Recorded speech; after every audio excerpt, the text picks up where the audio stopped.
Genesis. And as we've been talking about, Genesis tells the beginning about things. That's what the name Genesis means. It means beginnings. And it tells the story of God's beginning of this work in the world, right? How he created the world, he created humanity to live in a right relationship with him and with each other and with the world around them. And the only thing that human beings had to do to keep that good thing going was to trust God. To trust that his ways for living were the right way to live, that his design for life was truly the best way to live. And it turns out that this idea of trust, it ends up showing up over and over again in the book of Genesis when the characters find themselves at a point of decision. Ultimately, what it keeps coming back to is this question: are people going to trust God, or are we going to do what seems right in our own eyes? Right? Are we going to trust God, or are we going to do what we feel like seems right to us? And in Genesis 3, people decided to do what seemed right to them.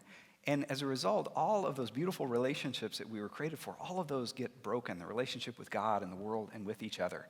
And we know that the real impacts of that decision, we still feel that in our world today. We look at the brokenness in relationships around us, and it is a result of that. But God loved us so much, he loved the world so much, that he began from the very beginning, even as he's sort of spelling out for humanity what the consequences of their sinful decisions would be, he launches this rescue mission. He says, I've got a plan. He says that one day the offspring of a woman will be born, and this person will crush evil under their heel once and for all. Right? One day someone is going to be born who will trust God perfectly, who will really trust that his way is right, and God will use that person to destroy the forces of evil once and for all and restore everything that has been lost. And that's this promise that gets made, and then as we saw, God picks one man, Abraham, and he says, okay, Abraham, I'm going to work through you and your kids and your descendants. I'm going to bless the whole world through you. This is where the offspring of the woman, it's going to come from your line. So I'm going to bless you, and all the nations on earth are going to be blessed through you. And as we saw in some of those stories with Abraham is not always faithful in his response to God. Sometimes he is, but sometimes he's very faithless. But through it all, God is always faithful in how he treats Abraham. He is 100% committed to being faithful and to living out the promise that he made to him. And then we saw how that promise continues through the generations, right? You look at Jacob, Abraham's grandson, who's just sort of deceptive and manipulative to the core. And God, again, because of his faithfulness to his own promise, chooses to work through him. And this morning, I want us to pick up the story by turning to Genesis chapter 37.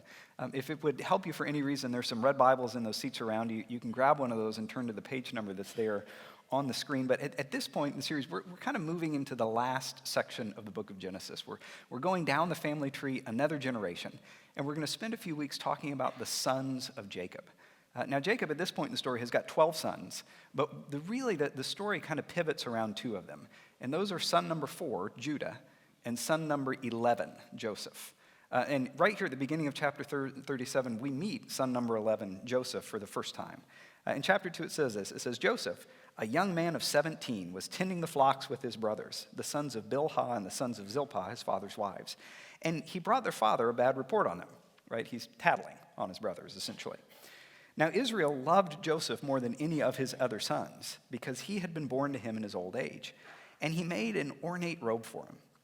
When his brothers saw that, their father loved him more than any of them, right? They hated him, and they couldn't speak a kind word to him.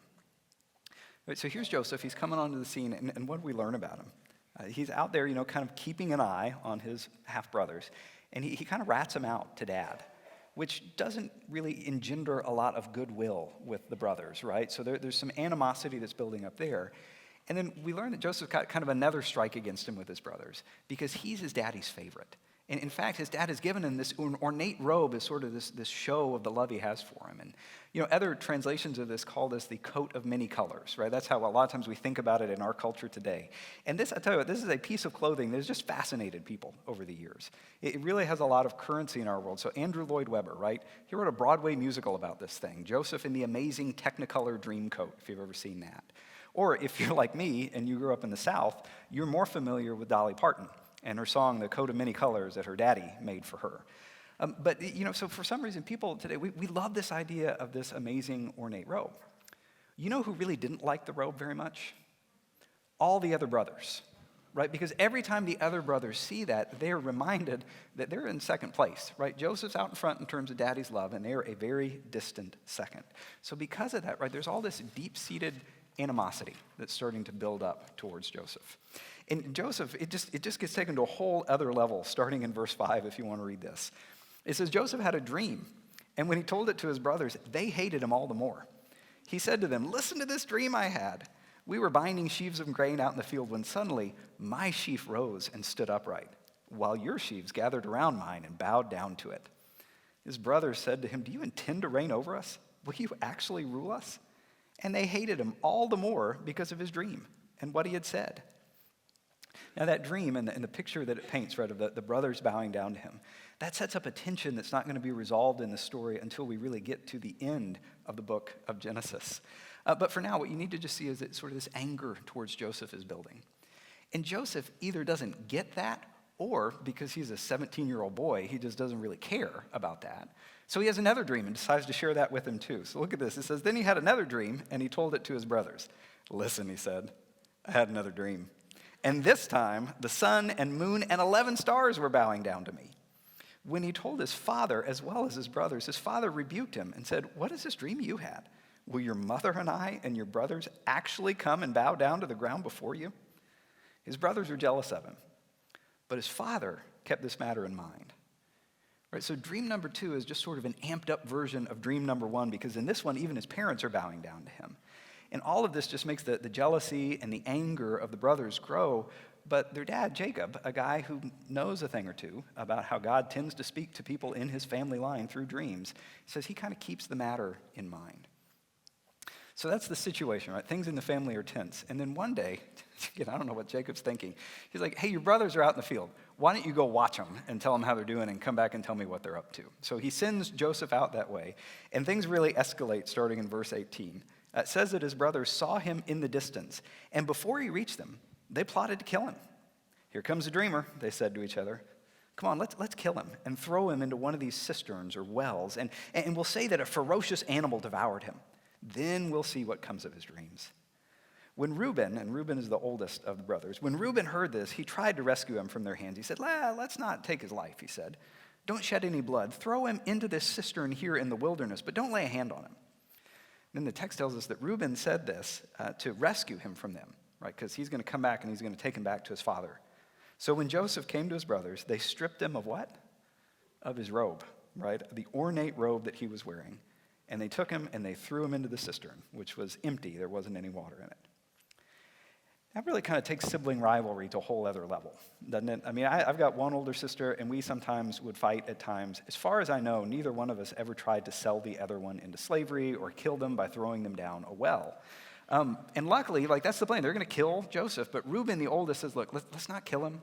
He's our brother, after all. Let's just throw him in a well, because he's thinking, okay, then when the other brothers aren't looking, I can rescue him and take him back home. The only problem with that plan is that Reuben apparently gets busy doing something else, and this caravan of traders come by. And Judah, son number 4, who's going to show up again in the story, Judah's like, wait a minute, why should we kill our brother when we can make some money off of him? Let's just go ahead and sell him as a slave in Egypt. So that's what they do. They pull him out, they sell him to Egypt, and then Reuben comes back, and he's gone, right? And then the brothers kind of realize, oh, we're going to have to tell Dad something, right? Surely he's going to notice that his favorite son is gone. What are we going to do?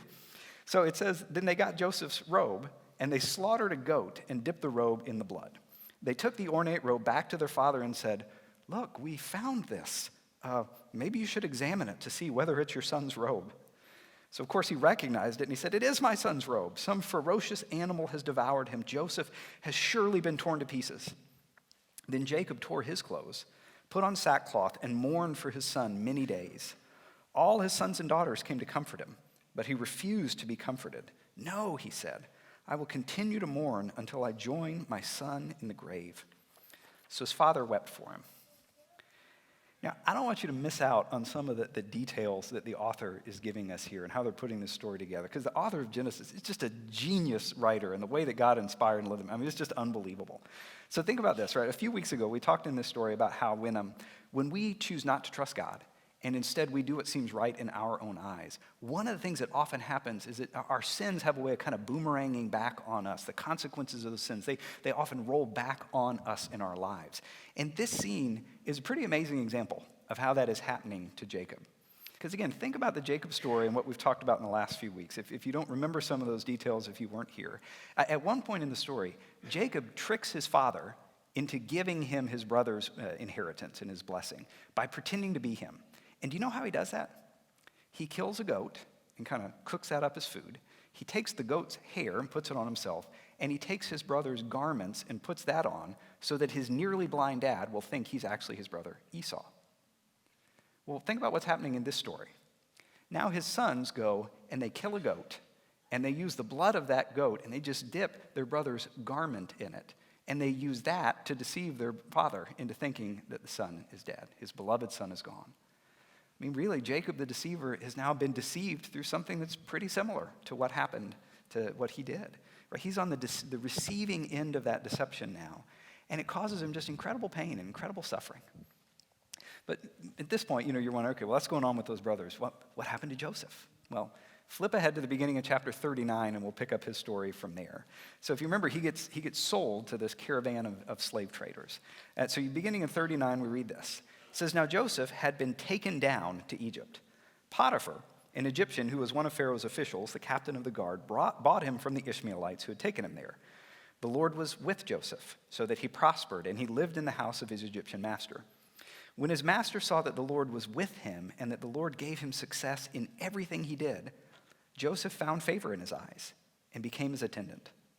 So Potiphar put him in charge of his household, and he entrusted to his care everything he owned. From the time he put him in charge of his household and of all that he owned, the Lord blessed the household of the Egyptian because of Joseph.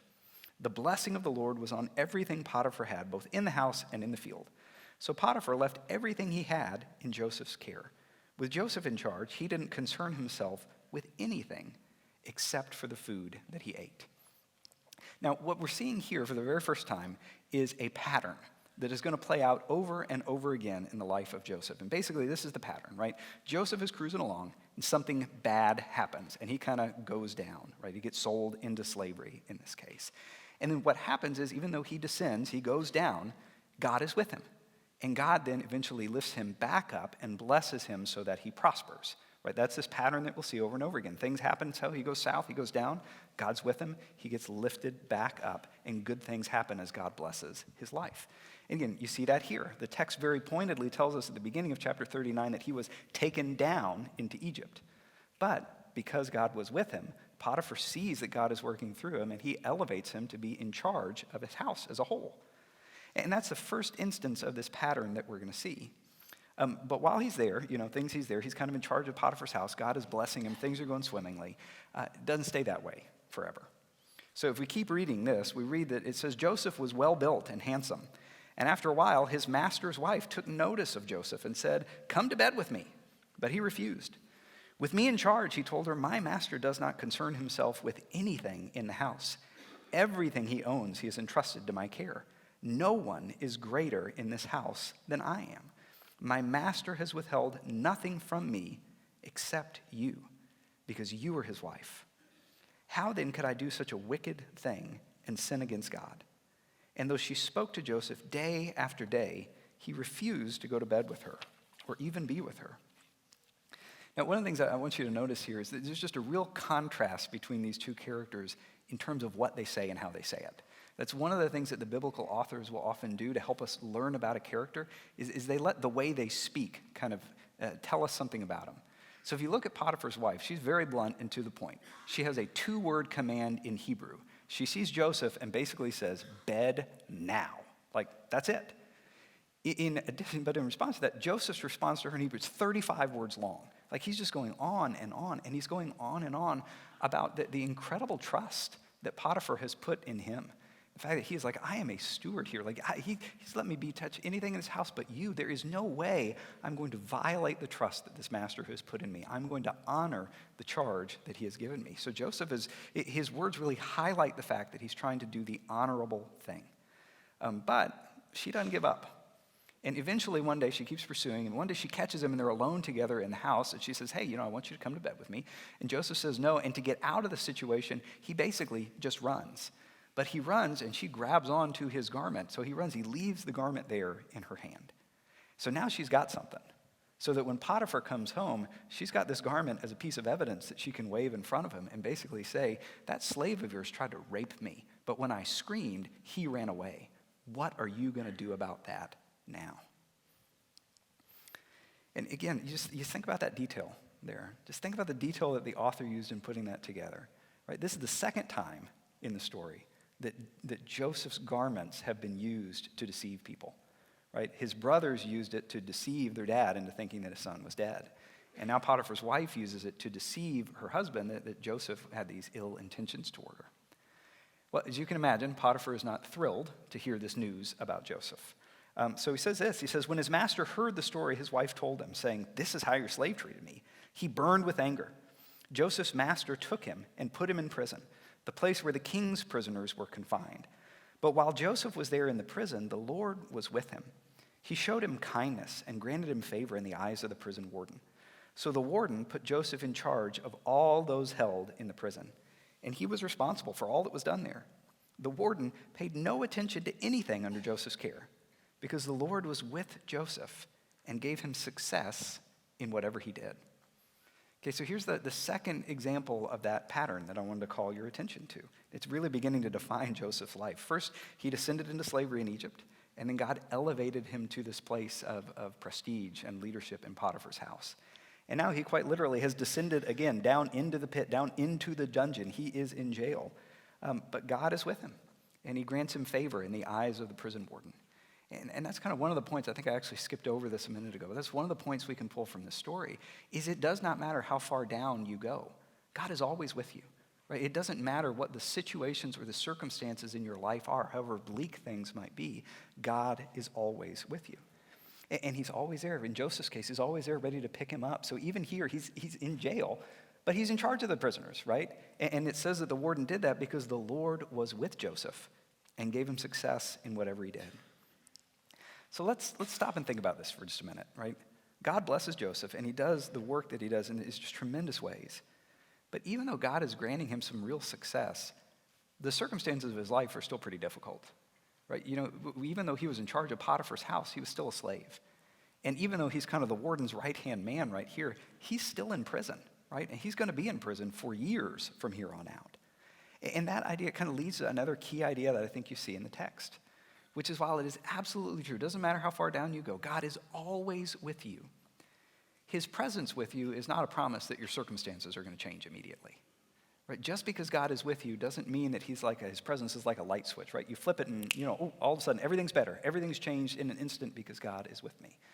No, while God is always with us, it's God's timing as far as when he's pulling us out of the pit. It's God's timing that really determines how our circumstances change. And that's a really important thing, I think, for us to remember. Because if we fall into this trap of thinking, well, if God is with me, things have got to get better right now, and it doesn't happen, and let's face it just doesn't happen a lot in our lives, well, then we really run the risk of thinking, well, maybe God has abandoned me. Or maybe God's not really with me at all. Or maybe he's with me and he's just not nearly as faithful as I thought he was. I mean, what the story shows us is that that's just not true. Like, while we can trust that God will eventually pull us out of the pit, we cannot let the timing of that rescue, if it seems delayed from our point of view, lead us to think that, God's just not involved, that he just doesn't care anymore. Because the timing is really an issue for Joseph, right? God was clearly with Joseph. The text tells us that over and over again. But he ends up staying in prison for quite a while. In fact, he's in prison until this time comes when two of these different prisoners end up having a dream. And they each got dreams, and they don't really know what they mean. But because the Lord is with Joseph, he's able to interpret these dreams for him. So to one of the guys, he says, hey, bad news. You're going to get executed in 3 days. Sorry. I shouldn't have asked if you didn't want the interpretation. But then to the other one, he says, I've got good news. In 3 days, you're going to get out of prison. You're going to go back to your job serving Pharaoh. So 3 days go by. It actually happens. The guy is executed. The other guy is about to go back to Pharaoh. When Joseph tells to him, he says, but hey, do this for me. When all goes well with you, remember me and show me kindness. Mention me to Pharaoh and get me out of this prison, because I was forcibly carried off from the land of the Hebrews. And even here, I haven't done anything to deserve being put in a dungeon. That's what Joseph asked him when he interprets this dream. And when the dreams come true, just as Joseph predicted, he gets out of prison, he starts serving Pharaoh again, and he forgets about Joseph. And the text says another 2 years go by, and Joseph's just down there waiting, like, oh, well, maybe he just hadn't gotten the message to Pharaoh yet.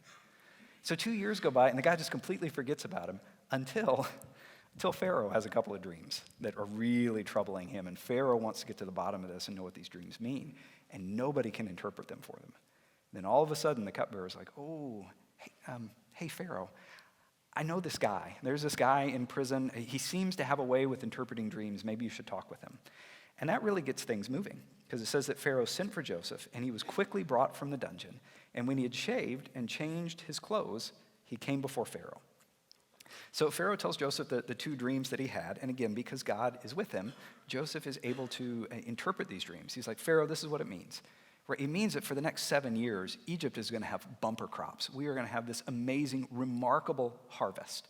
But you need to know that after those 7 years are done, the whole world's going through this 7-year famine where the food is going to run out. This is what that dream means. But Joseph, because he's Joseph, he doesn't stop with that. He sort of summarizes at the end. He kind of gives Pharaoh some action steps. Like, well, now that you know that, Pharaoh, here are some things you might consider doing. So he says, and now let Pharaoh look for a discerning and wise man and put him in charge of the land of Egypt. Let Pharaoh appoint commissioners over the land to take 1/5 of the harvest of Egypt during the 7 years of abundance. They should collect all the food these good years that are coming and store up the grain under the authority of Pharaoh to be kept in the cities for food. The food should be held in reserve for the country to be used during the 7 years of famine that will come upon Egypt, so that the country may not be ruined by the famine. And then, just like Potiphar and the warden in prison, Pharaoh looks at Joseph and he thinks, this guy's got management potential. So he kind of turns to his advisors and he says the plan seemed good to them. So Pharaoh asks his advisors, are we going to find anybody else like this guy in whom is the Spirit of God? So then Pharaoh said to Joseph, since God has made all this known to you, there is no one so wise and discerning as you. You'll be in charge of my palace, and all my people are to submit to your orders. Only with respect to the throne will I be greater than you. So Pharaoh said to Joseph, I hereby put you in charge of the whole land of Egypt. Then Pharaoh took his signet ring from his finger, and he put it on Joseph's finger. He dressed him in robes of fine linen and put a gold chain around his neck. He had him ride in a chariot as the second in command, and people shouted before him, make way! Thus he put him in charge of the whole land of Egypt. So again, hopefully you see this is just one more example of that pattern that we're seeing play out over and over again in Joseph's life. He goes down, but God is with him, and he brings him back up. And just in case we are missing out on this pattern, it's like the author is bending over backwards to put some things into the text to draw our attention to this. And in this particular instance, it has to do with the clothes that Joseph wears. So stick with me, okay? Pharaoh hears that Joseph can interpret dreams and says that Joseph is lifted up out of prison. So what is the very first thing that he's done before he gets to see Pharaoh? He says, buddy, you need to shave, and we need to give you some new garments to put on. What was it that got him thrown into prison in the first place? It was his garments, right? Potiphar's wife is like, look, this is proof that he was trying to do this to me. So the garment is there that sends him down.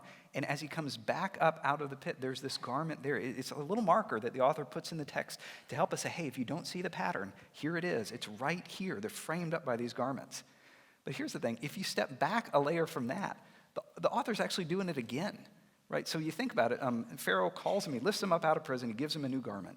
And then when he hears this plan, he actually lifts him up out of slavery, makes him a free man, puts him in charge of most of Egypt. And what does he give him then? He gives him some new ornate robes, right? I don't know, maybe there were robes of many colors. The text doesn't say that, but you stop and think about it. Like, what started this whole thing off in the first place? It was this ornate robe that Jacob had given Joseph to show that he was the favorite son. That's what causes this whole thing to start going down. The descent begins there, and the descent ends with him getting this new fancy robe. Right? The author's using these details of the garments and the robe to try to highlight this pattern for us. The very kind of robe that caused Jacob to start his descent into slavery is now a public sign that God is with him, that God has blessed him, and he is enjoying this incredible favor in his life. I mean, I tell you, when it comes to putting a story together, God really outdid himself when it came to inspiring the author of the book of Genesis. He's just an incredible literary genius, and God gifted him that way and let him. I mean, it's just amazing when you look at that. Right? This is one of the reasons that I love the Bible. Right? There is just no other book out there like that. And when you look at the way that God inspired this and brought this text together, and you look at stories like this and the way they're intricately constructed, it is just phenomenal. And, well, maybe that's me. I think it's just phenomenal. And really, the more you dig into it, the more you appreciate the literary genius and God's inspiration in this, the more amazed you are at the way that this text has a unique power to speak about the work of God in our lives and in our world today. So what does this story then tell us about God? How does this speak into our world today? Well, if you think about it, this idea of God showing up when someone is in the pit to rescue them, that actually becomes one of the central images for the rest of the Bible. Like, stop and think about the Psalms, for example. The Psalms are a collection of 150 poems and songs that the Hebrew people used in their worship to God. They sort of gave voice to their prayers. They're the very center of our Bible. You know, one of the images that you see over and over again in the Psalms is the image of a person who is lost, is stuck in the pit, crying out to God to help them. Like Psalm 40, for example. Psalm 40 is a great example of that. It is also, by the way, a fantastic song by U2. If you've never heard it, you should totally listen to that too. But the psalm starts out this way. It says, I waited patiently for the Lord. He turned to me and he heard my cry. He lifted me up out of the pit, out of the mud and the clay. Right, for almost 3,000 years, the Jewish people and Christian people for the last 2,000 years have used this image of being in a pit to describe the difficulties that they face in life. And they know that when you are in the pit, the only appropriate response to that is to cry for help to the God who meets you in the pit, who meets you at your lowest point, to cry out to the only one who can really pull you back up and put your feet back on solid ground. And friends, this is just as true for us today as it was for Joseph when he was back in Egypt, as it was for the author of this psalm all those years ago, as it was for the centuries of Christians and followers of Jesus who have used this image as a way to call out to God for help, right? We cry out for help only to realize that God is with us and that he's ready to come to our aid.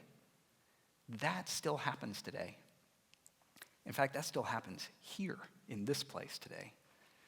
What I want to invite you guys to do is take just a couple of minutes, and there's a young woman, Emily Simmons, who grew up in this church, who agreed to share just a little bit of her story about how God has worked in her life. And I just want to take a moment and invite you to turn to the screens to see that. My name is Emily Simmons, and I have been attending Suburban for my entire life, almost 20 years now. I had the privilege of being raised by two wonderful, God-fearing parents, and from day one, I felt as though I had this wall of security built around me. Because of that, I never stopped to think about the fact that some of the people in my life might try to hurt me.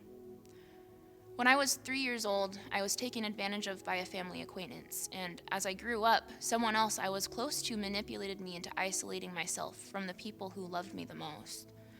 They reinforced the lies I had already come to believe about myself at a young age. You're only worthy of love if you earn it. You're broken, and you'll never be good enough. You let everyone down. This further isolated me from my family, and I was too scared to let them know I wasn't perfect. I began to feel trapped, and I realized that even though I had been raised to know Jesus, I had never really looked for him. I was hit with this alarming reality that I could not find him anywhere. It was the same feeling I got when I lost my mom at the grocery store when I was a kid, where you're so scared you don't even know where to start looking. I wasn't even a teenager yet, and I felt myself slipping into a deep pit of anxiety and depression, things I still deal with every day. I truly believed that God didn't want to pursue me and didn't love me. Emptiness was this new normal, and the adult I trusted through my teenage years turned on me in my time of need. I was in a windowless jail cell with no way out, and I didn't think that I would make it through high school. All the while, though, I put on a happy face, and I went to church every Sunday. I read my Bible, desperately trying to hear something from God, and I wrote and I wrote and I wrote, looking for answers from him. But all that happened was I began to live a life governed by lies, deceit, substances, and validation from people whose opinions of me don't matter. By the time I was a senior in high school, I was just a patchwork quilt of what I thought people wanted from me, but I had no idea who I was, what God wanted from me, or even what I wanted from myself. I hit my lowest point a year and a half ago. I didn't realize this until much later, but that was the moment when God was screaming in my face, "Wake up and breathe." It was at this point of pitch black loneliness that I realized God had been with me the entire time, that he was answering my prayers in the most unexpected ways. I wanted to have a close relationship with my family, so God removed the people from my life who were isolating me from them. I wanted to know Jesus, so God put me in a position where I had no other option but to ask him for help. I wanted to be a light to others, so I went through every hard thing to be able to empathize with others better now. God rescued me from that dark place, and when he did, it felt like stepping out into the rain.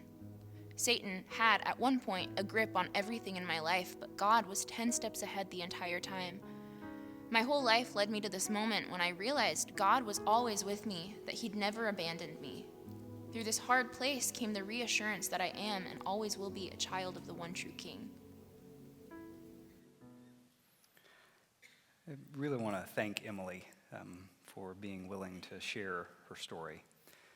It's also probably a good time to remind some of you that we have Kleenexes as well under some of the seats around you. But really, you think about somebody like Emily. Emily is one of the many people who make up Suburban who are living proof that it is God and God alone who can rescue us from the pit. And when I think about that, it's just with incredible gratitude. I stop and think about how he did it. It's not like when God decided to rescue us, he stayed at a distance and was like, well, I'll just call the troops in to go and do that. No. When it came time to rescue us, he did that by coming into our world. And the New Testament writers, they look at the life and the death and the resurrection of Jesus, and they realize that it is through those things that God provided a way once and for all for us to be rescued from the pit. Right? In one of the most famous verses in the Bible, a man named John wrote this. He said, "For God so loved the world that he gave his one and only Son, that whoever believes in him shall not perish, but have eternal life." But then don't miss what he says next. He said, "For God did not send his Son into the world to condemn the world, but to save the world through him." Right? What John wants us to see is that we cannot pull ourselves out of the pit by ourselves, but that's okay. Because in Jesus, God showed us how much he loved us. He didn't send him into the world to kind of point his finger at us and mock us and be like, you're down in the pit, you're getting what you deserve. No, he came into our world to save us. As Emily said, a lot of us probably have shared that experience of when you feel like you're in the pit and you feel like Satan and the forces of evil in this world have just got you wrapped up. And she said, but God is always 10 steps ahead. Right? God has been working on a plan to rescue us, to rescue you and me from the very beginning. Right? From way back in Genesis 3 when he said, hey, one day this offspring of the woman is going to come who's going to rescue us all. And that's who Jesus is, right? The long-awaited offspring of the woman that was hinted back in Genesis 3 who has come and destroyed the forces of evil once and for all and inviting us to step into the full, free lives that we were all created to live. And that's, I think, where the rubber really hits the road for us today. We might each need to focus on this story and how it applies to our lives in different ways. For some of us, we're in a season right now where we feel like we are down in the pit and we are down so low, we just don't even know if God is around. We don't see a way out. If that's us, we need to remember that it doesn't matter where you go, right? God is always with you. He's always with you. We just need to be reminded of that. Right? Others of us, we know that. We're in the pit right now. We know that God is with us, but we look at the timing of things. We look at our circumstances, and they don't seem to be changing at the rate that we want. And we need to remember that God hasn't abandoned us. And we really just have to ask that question. It's really a question of trust. When our circumstances don't change as quickly as we want them to, are we going to trust God? Are we going to trust that he's really with us? Are we going to trust that, as he says, he is working for our good? Or we can do whatever it takes to try to shove things through on our own timetable? Right? For others of us, we've been in the pit, and we're out of that now. And if that's where you are today, man, you need to thank God for that. And we need to celebrate God's rescue in our lives. But I think the other thing that God would be inviting you to do would be to open your eyes and look around. Because one of the things that he invites us to do when he has rescued us from the pit is to keep our eyes open for people who are down there right now, to be with them, to encourage them, to offer them a hand, to give them the encouragement that they need to keep trusting in that moment. And for some of us, we've never taken Jesus up on this offer of love and grace and forgiveness that he's given us. We look at our lives and we look at the pit that we're in, and sometimes it's stuff that happens to us, and sometimes it's a pit that we dug for ourselves. And we've just never really come to the rock bottom realization that we're not getting out of this on our own. If that's today maybe is the day that we need to say, God, I can't do this on my own. I need to accept your offer of love and grace and forgiveness, to find the real power in your spirit that I need to get out of this place and to move into the full and free life you created me to live. So here's what we're going to do. We're going to sing a final song together in just a moment. But before we do that, I'm just going to lead us in a brief prayer. And I want to invite us during that prayer to just ask God, okay, what do we need to do with what we've heard today? You know, this is a big room, and there's a lot of us in here, and we come from very different places in our lives this week. But I trust that through the power of the Holy Spirit, God can help each of us know what it is that we need to do with what we've heard today. And again, one of the things I just want to remind you of this on a regular basis. Like when we show up every Sunday morning, do you ever stop and think about what we do? We expect that the living God, the God who created this entire universe, is going to meet us here. Is going to speak to us here. Is going to have words of life and encouragement for us. And if God is speaking to you today, and it would be helpful to you to have somebody to dialogue about that with or pray about that with, just know that as the service ends, like every Sunday, you can go out through those doors to the right and go to the prayer room. There's some people there who would consider it an incredible privilege to speak with you and to pray with you. You know, especially if you're making a decision to begin to follow Jesus today.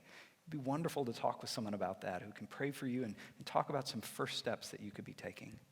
So with that in mind, I just want to invite you to pray with me. God, thank you for the opportunity that we have to be here today. I'm never going to get over the fact that every Sunday I come to these texts and they were written thousands of years ago, and there's a part of me that's like, is there really something in there for us today? This seems like an awful long time ago. And then we dig into it, and you see things like this pattern where we're reminded that when things in life go south, that you're with us through it all, and that it's really only you who can lift us up out of that pit and set our feet back on solid ground and help us take steps that move us towards the full and free life you created us to live. God, that message is timeless. That is a message that every single one of us needs. So God, what I want to ask you to do, I just want to ask you to do what no one but you can do, that you would speak to each of our hearts and each of our minds, and you would just help us know, what does this message mean for us today? What do we as individuals, what do we need to do to respond to this offer of love and grace